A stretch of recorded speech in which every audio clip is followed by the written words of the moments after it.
लोकसभा चुनाव में बुरी तरह हार झेलने वाली एनसीपी अब मझधार में फंस गई है। पार्टी को समझ में नहीं आ रहा कि उसे किस दिशा में अब कदम आगे बढ़ाना चाहिए। सिर पर विधानसभा चुनाव है, लेकिन इससे पहले पार्टी का नेतृत्व पूरी तरह कंफ्यूज दिख रहा है। दरअसल चाचा शरद पवार से बगावत कर अजीत पवार ने एनसीपी पर कब्जा जमाया था, लेकिन 84 साल के वयोवृद्ध चाचा ने उनको लोकसभा चुनाव के दौरान ऐसे निपटाया कि वो अब कहीं के नहीं दिख रहे।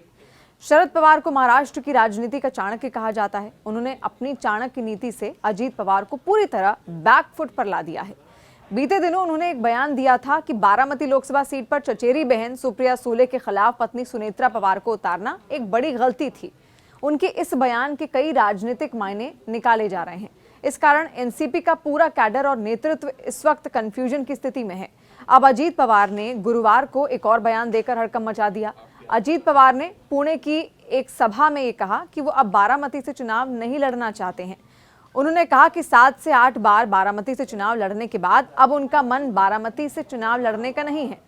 पवार परिवार की कर्मस्थली रही है। दरअसल बारामती पवार परिवार की कर्मस्थली रही है और जब एनसीपी एक थी तब बारामती विधानसभा से अजीत पवार और बारामती लोकसभा सीट से शरद पवार, उनके बाद उनकी बेटी सुप्रिया सूले चुनाव लड़ते और जीतते आ रहे हैं।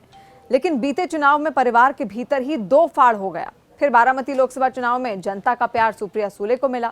अजीत पवार के इस ताजा बयान के बाद उनके गुट के नेताओं में खलबली मची हुई है। एनसीपी नेताओं का यह कहना है कि वो अजीत पवार को मनाने की कोशिश लगातार कर रहे हैं और सूत्रों के मुताबिक अजीत पवार अब बारामती से अपने छोटे बेटे जय पवार को उतारना चाहते हैं। वहीं दूसरी तरफ से शरद पवार गुट बारामती से अजीत पवार के भाई के बेटे योगेंद्र पवार को उतारने की तैयारी कर रहा है।